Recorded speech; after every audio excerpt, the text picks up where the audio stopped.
오늘은 출애굽기 14장 말씀을 같이 나누겠습니다. 다 읽어야 되는데 좀 길어서 뒷부분만 읽었습니다. 출애굽기 14장을 성경 자체적으로 홍해를 건너다 이렇게 제목을 잡았습니다. 이렇게 성경에 기록이 되어 있습니다. 제 성경에는. 그래서 홍해를 건너는 홍해 도하에 대한 이야기가 14장에 나와 있습니다. 그래서 오늘 이 말씀 속에 들어있는 교훈을 좀 찾아보려고 합니다. 특별히 다음 주 월요일부터는 2021년 전반기 특별 새벽기도회가 시작이 됩니다. 제가 이름을 뭘로 붙일까 하다가 홍해도화라고 붙였습니다. 이것이 뭐 갑자기 나온 건 아니고요. 이렇게 하는 교회들이 있습니다. 대전에 있는 제 친구 목사도 그 전반기 특별 새벽기도회는 홍해도화, 후반기는 여리고 정복 이렇게 특별 새벽기도회를 합니다.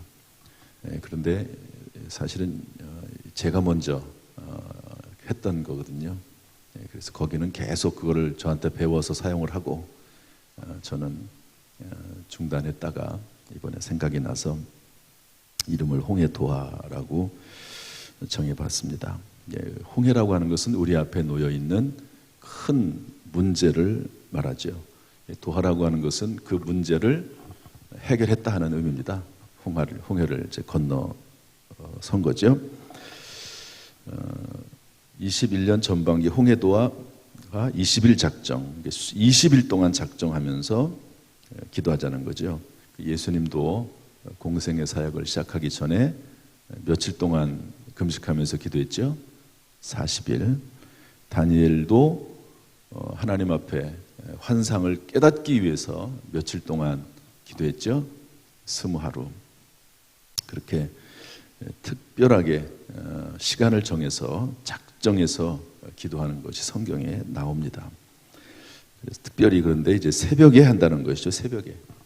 사실 새벽 시간을 비울 때 이렇게 가장 사실은 시간을 낼 수 있습니다. 왜냐하면 새벽 시간에는 평소에는 잠자는 시간이거든요. 그러니까 그 시간을 빼서 하나님 앞에 드리고 첫 번째 시간을 하나님 앞에 드리는 거죠. 일단 활동을 하기 시작을 하면 시간을 내기가 어렵습니다. 이미 사용하고 있는 시간들이기 때문에. 그리고 밤에는 힘들어요, 사실은. 밤에도 할 수 있지만 하루 종일 일하고 피곤해서 쉽지 않습니다. 그래서 가장 정말 좋은 시간은 새벽입니다. 새벽에 하루의 첫 시간을 드리면서 기도함으로 하루를 계획하고 1년의 계획은 연초에 하고 한 달의 계획은 또 월초에 하고 하루의 계획은 새벽 시간에 하는 겁니다. 그렇게 할 때 하나님께서 지혜를 주시고 또 하루를, 한 달을, 1년을 승리하게 하시는 것이죠. 그래서 오늘 월삭기도에도 필요한 말씀이고 또 우리 홍해도화 20일 작정 특별 새벽기도에도 필요한 말씀이라서 오늘 이 말씀을 드리려고 합니다. 오늘 이 속에 들어있는 교훈이 뭘까 한번 알아보도록 하겠습니다. 첫 번째로 14장 1절부터 3절 말씀을 한번 다 같이 읽어보겠습니다. 1절부터 3절 시작. 여호와께서 모세에게 말씀하여 이르시되 이스라엘 자손에게 명령하여 돌이켜 바다와 믹돌 사이에 비하히롯 앞 곧 바알스본 맞은편 바닷가에 장막을 치게 하라. 바로가 이스라엘 자손에 대하여 말하기를 그들이 그 땅에서 멀리 떠나 광야에 갇힌 바 되었다 하리라. 이스라엘 백성들이 애굽에게 고통을 당하죠. 그래서 어떤 고통을 아주 극심한 노역을 시킵니다. 또 그럼에도 불구하고 아이들이 계속 태어나고 또 인구가 늘어나니까 이 사람들이 이스라엘 사람들이 외적이 침입했을 때 그들과 한편이 되면 우리가 큰 낭패를 당하겠다. 이들의 세력이 너무 강하다. 그런 생각이 들어서 아이들이 태어나면 남자들은 다 죽여버립니다. 얼마나 고통스러운 일입니까? 그래서 하나님 앞에 부르짖었더니 하나님께서 모세를 보내셔서 이스라엘을 구원하시죠. 그래서 10가지의 재앙을 통해서 어쩔 수 없이 바로 왕이 그 엄청난 노동력을 그냥 다 풀어주게 됩니다. 그래서 이제 이스라엘 백성들이 애굽을 떠나서 가나안 땅으로, 하나님이 예비하신 땅, 가나안 땅, 어떤 땅입니까? 수백 년 전에 하나님께서 아브라함에게 약속하신 땅이잖아요. 그 땅으로 가려고 하는데, 잘 보십시오. 여기 보면 이제 애굽을 빠져나와서 이제 가나안으로 가잖아요. 그런데 처음에 가던 길이 있었습니다. 그런데 2절 말씀 보니까 이스라엘 자손에게 명령하여 돌이켜 그쪽으로 가지 말라는 거예요. 그쪽으로 가지 말아라. 그리고 어느 길로 가게 하냐면 광야에 갇힌 바 되었다 하리라. 그러니까 잘 가던 길을 돌이켜가지고 다른 길로 가게 하셨는데 그 길은 어떤 길이냐? 광야라는 거예요. 그래서 갇힌 지역입니다. 갇힌, 이 지역이라는 게 갇힌 지역이 있잖아요. 왜 갇힌 지역이냐면 그 길로 가면 애굽으로 가는 길 가운데 홍해를 만나는 겁니다. 홍해를 만나요. 그런데 홍해를 만나게 되고 뒤에서 이제 바로와 왕이 쫓아오게 되면 완전히 그 광야에 갇힌 지역이 되거든요. 그런데 하나님께서 그곳으로 인도했다는 겁니다. 하나님께서 출애굽을 시켜놓고 인도하시는 길은 어떤 길로요?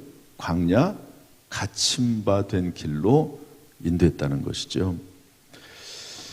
그래서 우리가 먼저 이 안에서 볼 수 있는 교훈은 우리 앞에 놓인 문제는 하나님의 의도와 계획 속에 진행되기도 한다는 겁니다. 이건 상당히 중요한, 우리가 신앙생활 하는 데 있어서 상당히 중요한 원리 중에 하나입니다. 원래 가던 길이 아니었어요. 잘 가고 있는데 하나님이 돌이켜가지고 굳이 홍해 쪽으로 가게 하시네. 하나님께서 의도하신 겁니다. 여러분, 때때로 우리 안에 문제가 생길 수가 있습니다. 내가 의도하지 않은 길인데 그 길로 들어서게 됐어요. 어쩔 수 없이. 그러면 그 안에 하나님의 의도와 계획이 있을 수 있다 하는 것이죠. 욥이 그랬습니다. 욥은 신앙생활 잘했던 사람이거든요. 부자이면서. 또 요셉도 마찬가지입니다. 뭐 특별히 잘못한 게 없습니다. 그런데 하나님께서 형들에게 팔려가게 하셔가지고 뭐 17살 때부터 30살까지 13년 동안을 엄청나게 고생하게 하시죠. 아브라함도 하나님께서 100살 때 얻은 이삭을 그냥 드리라고 합니다. 예수님도 십자가를 지라고 그렇게 하나님께서 이 땅에 보내셨죠.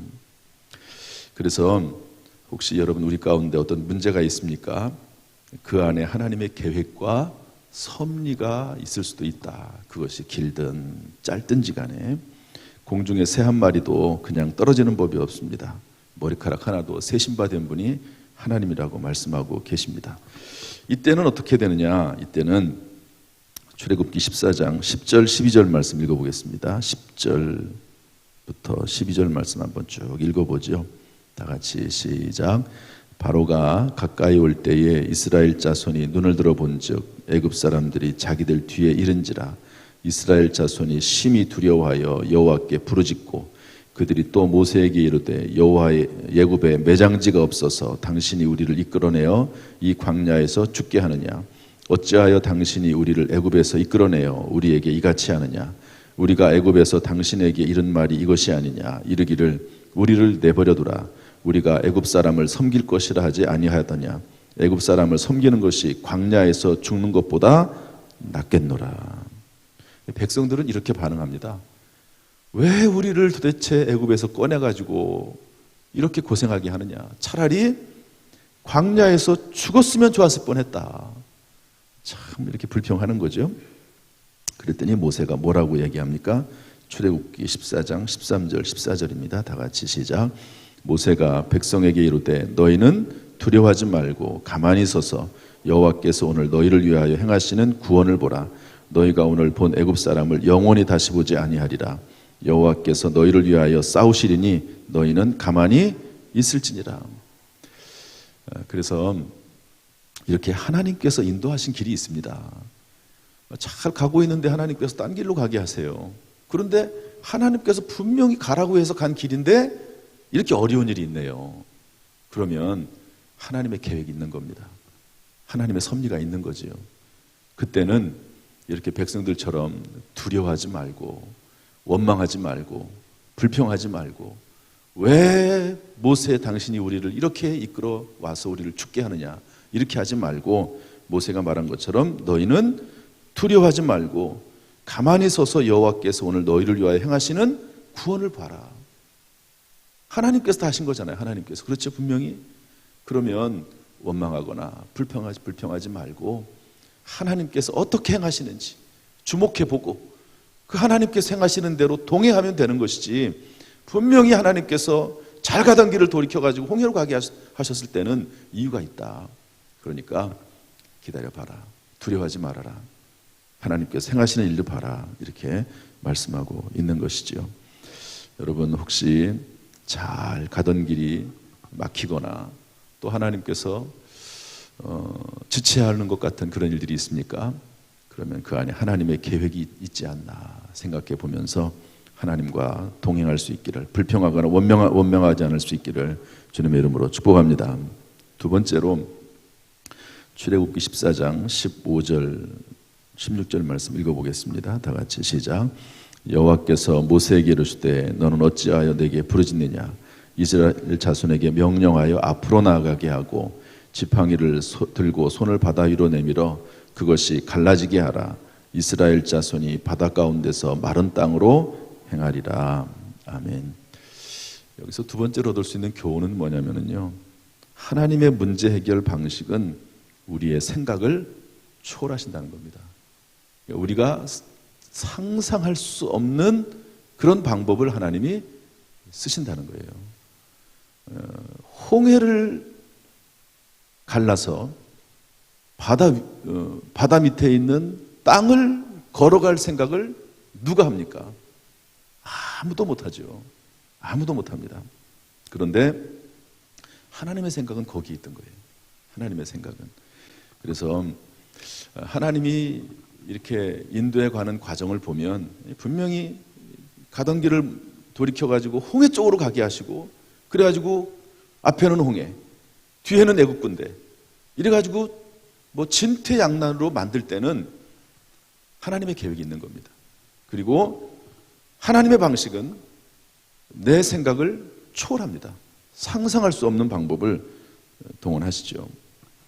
여러분 요셉이 어려움을 당하지만 종살이 옹살이 하지만 결국 애굽의 총리가 됩니다.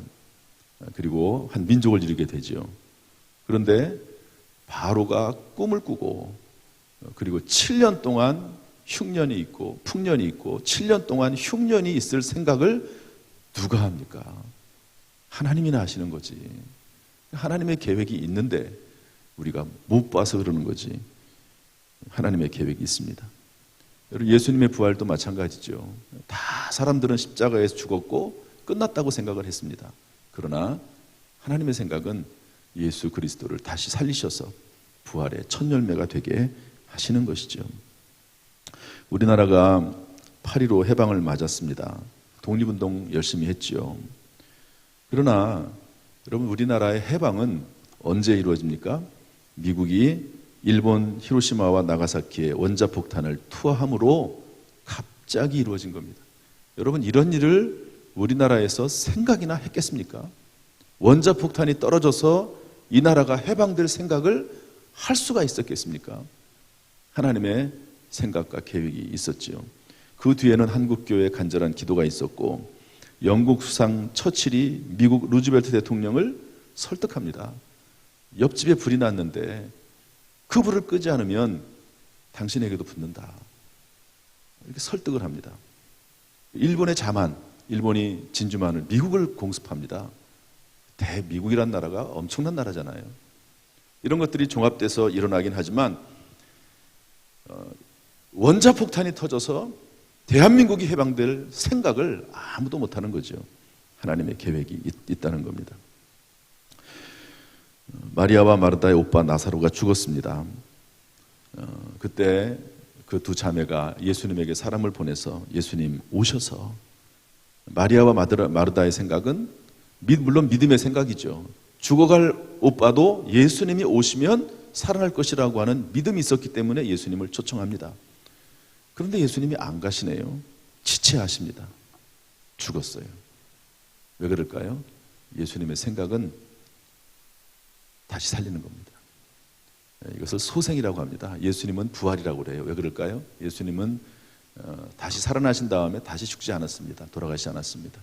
그러나 나사로는 다시 죽습니다. 소생이라고 이제 그렇게 얘기를 합니다.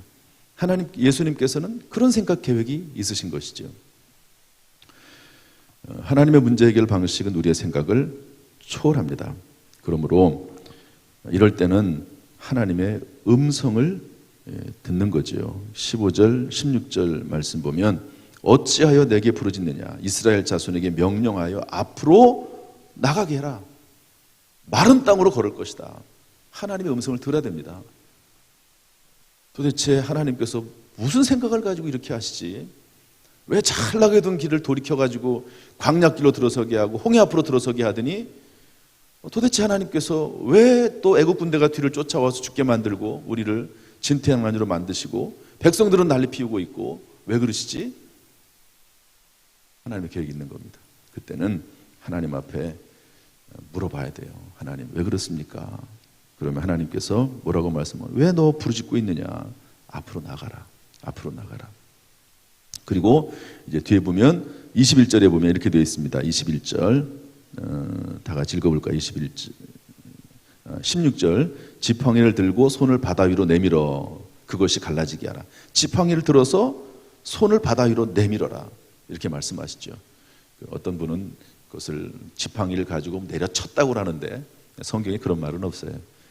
가리켰더니 계속 동풍이 불어서 바다가 갈라지고 물이 멈춰서게 됐다. 이렇게 말씀하고 있습니다. 여러분, 하나님의 방식은요, 내 방식을 초월합니다. 자꾸 내 방식에 갇혀 있지 말고 기도하는 가운데 하나님이 어떤 지혜, 어떤 아이디어 이것을 주시는지 계속 찾아봐야 됩니다. 그리고 하나님 앞에 물어봐야 되고요. 그러면 하나님이 지혜를 주십니다. 그 지혜로 행하는 것이죠. 그 다음에 세 번째 교훈이 있습니다. 우리 출애굽기 14장 17절 18절 말씀인데 읽어보겠습니다. 17절 18절 시작. 내가 애굽 사람들의 마음을 완악하게 할 것인즉 그들이 그 뒤를 따라 들어갈 것이라. 내가 바로와 그의 모든 군대와 그의 병거와 마병으로 말미암아 영광을 얻으리니 내가 바로와 그의 병거와 마병으로 말미암아 영광을 얻을 때에야 애굽 사람들이 나를 여호와인 줄 알리라 하시더니. 31절도 읽습니다. 시작. 이스라엘이 여호와께서 애굽 사람들에게 행하신 그 큰 능력을 보았으므로 백성이 여호와를 경외하며 여호와와 그의 종 모세를 믿었더라. 영광이란 말이 나옵니다. 목적이 있어요. 하나님께서 그렇게 하신 이유가 있습니다. 하나님께서 영광 받으시려고.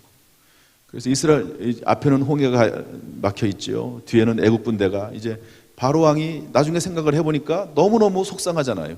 그 막강한 노동력을 잃어버리니까 또 신하들도 막 난리가 났습니다. 신하들도. 그러니까 여기 성경 앞부분에 보면은요, 병거 600대. 그 당시에 병거는 최고의 무기입니다. 그런 무기들이 있는 나라들이 거의 없습니다. 병거 600대를 동원해가지고 지휘관을 거느리고 쫙 달려오는 거죠. 가운데 갇혔어요. 그런데 하나님께서 홍해를 가르게 하시는데 그 사이에 이제 하나님께서 막 달려오는데 어떡합니까? 홍해를 가르는 데는 밤새도록 이제 바람이 불어서 홍해가 갈라져야 되거든요. 그러니까 하나님께서 구름을 딱 중간에 세웁니다. 이스라엘 사람들과 애국 군대 사이에. 그래가지고 이쪽은 어둡게 하시고 이쪽은 밝게 하시고, 그래서 이제 바람이 불어서 바다가 다 갈라질 때까지 기다리다가 이스라엘 백성들이 건너가니까 그때 이제 하나님께서 그 물을 닫게 하시고, 이제 군사들도 막 따라 들어오는데 따라 들어오는 사이 이스라엘 백성들은 다 나가고 또 물은 다시 닫히고, 그래서 다 죽었다는 이야기거든요. 영광을 얻게 하기 위해서 그렇다. 또 출애굽기 14장 31절에 보면은 하나님을 믿게 하기 위해서 또 하나님의 종 모세를 믿게 하기 위해서 그렇게 했다 하는 것이죠. 하나님은 교회의 지도자들을 세우셔서 지도자들을 통해서 일하시기 때문에 하나님이 그렇게 하셨다 하는 것이죠. 여러분, 문제가 있습니까? 우리가 사는 이 땅은 문제가 있습니다. 이 땅은 하늘나라가 아닙니다. 그래서 문제가 항상 발생할 수 있습니다. 생로병사, 태어나는 것 자체가 태어날 때부터 이제 늙어가는 겁니다. 태어날 때부터 이제 건강한 모습으로 태어나도 그때부터 또 병이 들 수도 있고 그렇습니다. 그래서 모세 같은 분은 뭐라고 말합니까? 시편 90편 10절에 보니까 우리의 연수가 70이요 강건하면 80이라도 그 연수의 자랑은 수고와 슬픔뿐이요 신속히 가니 우리가 날아가나이다. 수고와 슬픔뿐이다. 그냥 인생이라고 하는 게 그런 거다. 이렇게 생각하면 됩니다. 제가 좀 너무 비관적인가요? 솔로몬도 그렇게 말했습니다. 헛되고 헛되며 헛되고 헛되니 모든 것이 헛되도다. 그 부귀 영화를 누렸던 솔로몬 왕이 그런 말을 할 때는 다 이유가 있습니다. 이 땅은 천국이 아닙니다. 잠시 머물다가 나그네처럼 살다가 하나님이 부르시면 언제든지 가야 하는 것이죠. 그래서 문제가 있을 수 있다. 파라다이스 이걸 너무 찾아다닐 필요가 없습니다. 그냥 그곳에서 감사하며 사는 게 행복이지. 그래서 문제가 있을 수 있습니다. 그런데 그 문제, 하나님께서 문제 속으로 우리를 끌어가셨을 때는 하나님께 영광 돌릴 목적이 있는 것이고 하나님을 믿게 하기 위한 목적이 있는 것이고 하나님의 종과 함께 동행하게 하기 위한 하나님의 목적이 있는 것을 깨닫고 먼저 하나님의 영광을 돌리려고 자꾸 생각을 해야 됩니다. 마태복음 6장 33절에 보면 먼저 그의 나라와 그의 의를 구하라. 그리하면 이 모든 것을 너희에게 더하시리라. 성경이요, 신약이나 구약이나 다 똑같습니다. 일맥상통합니다. 하나님과 교회를 더 사랑하고 믿고 섬길 생각을 하면 됩니다. 어려울수록, 문제 가운데 들어갈수록. 그러면 결국 하나님이 영광 받으시고 믿음이 자라게 되고 또 그리고 모든 일이 결국에는 더 잘 되는 하나님이 채워주시는 역사가 반드시 우리 가운데 임하게 될 줄로 믿습니다. 말씀을 마치겠습니다. 중요한 단어 한 가지만 말씀드리고 마치죠. 24절 말씀 읽어보겠습니다. 24절 시작. 새벽에 여호와께서 불과 기름 기둥 가운데서 애굽 군대를 보시고 애굽 군대를 어지럽게 하시며 27절 시작. 모세가 곧 손을 바다 위로 내밀매 새벽이 되어 바다의 힘이 회복된지라 애굽 사람들이 물을 거슬러 도망하나 여호와께서 애굽 사람들을 바다 가운데 엎으시니. 하나님께서 애굽 사람들을 바다 가운데 엎으셨습니다. 언제 하셨죠? 새벽에. 새벽에라고 하는 단어가 두 번 나오죠. 참 새벽 시간은 하나님의 시간입니다. 제가 목회를 하면서 보지만 새벽 시간이 만약에 없다면 참 우리 신앙생활이 얼마나 힘들어질까 하는 생각을 해보게 됩니다. 저녁에 기도할 수 있습니다. 특별한 경우에. 그러나 힘들어요. 피곤해요. 저도 어제도 주일이긴 하지만 저녁 시간에 이곳에 나와서 기도하고 그러고 갔지만요. 저녁 시간은 피곤해요. 그래서 하나님, 특별히 주일은 더 피곤하거든요. 하나님 피곤합니다. 어쨌든 그러고 그래도 기도하다가 들어가고 그러거든요. 근데 아침 시간은 처음에 깰 때만 좀 힘들어서 그렇지 일단 깨고 나면 괜찮아지잖아요. 낮에 조금 졸리더라도 아무튼 새벽 시간을 교회 나오는 게 힘들면 요즘은 얼마나 좋습니까? 실시간으로 막 다 보내주잖아요. 이렇게 좋은데 이렇게 좋은 때가 코로나19 때문에 그런 일이 생겼잖아요. 여태 새벽을 여태까지 보내주지는 않았잖아요. 이렇게 실시간으로. 근데 코로나19가 생겨가지고 새벽에 막 보내주네요. 얼마나 좋습니까? 어쨌든 새벽에 들으려면 깨야 되지 않겠습니까? 집에서든지 간에. 또 유튜브나 또 밴드에 올려놓으니까 또 나중에도 볼 수 있어요. 되도록이면 밤에 보지 말고 새벽 설교는 아침에 보는 게 좋습니다. 혹시 새벽에는 못 보더라도 가능하면 오전에 보는 게 좋지, 다 끝나고 나서 새벽 메시지를 들으면 의미가 없어요. 하루를 말씀으로 시작하기 위해서 새벽 기도가 있는 건데 다 끝나고 나서 밤에 말씀을 들으면 의미가 많이 반감이 되는 거니까 새벽이라고 하는 시간이 중요합니다. 교회의 위대한 역사는 새벽에 일어났습니다. 원동력이 되는 거죠. 예수님도 부활하신 일이 새벽에 부활하셨고, 성경을 쭉 보면은요, 새벽에 하나님의 역사들이 많이 일어났습니다. 그래서 시편 46편 5절에 보면 뭐라고 되어 있습니까? 새벽에 하나님이 도시리로다. 따릅시다. 새벽에 하나님이 도시리로다. 이번 홍해대와 특별 새벽 기도에는 로마서 하려고 그래요. 기독교 역사의 부흥은 로마서의 말씀과 항상 같이 했습니다.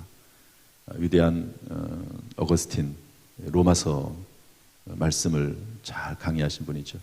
사도 바울은 로마서를 썼고, 그리고 루터가 종교개혁을 일으킬 때 로마서 말씀으로 시작했습니다. 로마서 1장 16절 말씀으로.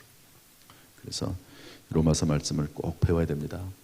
제가 다른 거는 여태까지 안 그랬는데 이 로마서 말씀은 좀 글로 좀 만들었으면 좋겠다, 그런 마음의 감동이 있어서 좀 그렇게 할까 하고 있는데 잘 됐으면 좋겠습니다. 이번 홍해도와 20일 작정 특별 새벽 기도를 통해서 우리의 인생에 홍해가 갈라지는 놀라운 역사가 있기를 주님의 이름으로 축원합니다. 할렐루야. 기도하겠습니다. 하나님 아버지, 4월 한 달을 인도하시고 5월을 새롭게 시작하게 하시니 감사합니다. 특별히 5월 달에는 가정의 달이고 홍해도와 특별 새벽 기도에도 있습니다. 우리 인생의 문제, 홍해가 갈라지는 역사가 이번 기도의 가운데 또 5월 안에 이루어질 수 있도록 주님 역사하여 주옵소서. 주의 은혜가 충만 임하게 하여 주옵소서. 어떤 방식이 됐든지 간에 하나님 앞에 로마서 말씀을 배우면서 가까이, 하나님께 가까이 가는 귀한 시간 되도록, 하나님을 믿고 또 하나님께 영광을 돌려드리는 귀한 시간 될 수 있도록 인도하여 주옵소서. 예수님의 이름으로 축복하며 기도하옵나이다. 아멘. 이제는 우리 주 예수 그리스도의 은혜와 아버지 하나님의 무한하신 사랑과 성령님의 교통하심이 이 시간 저 앞에 나와 예배드리며 기도하며 찬송하는 모든 성도들에게 지금부터 영원토록 순간순간마다 함께 하시기를, 순조롭게 하시기를, 인생의 모든 문제가 그 홍해가 갈라지기를 간절히 축원하옵나이다. 아멘.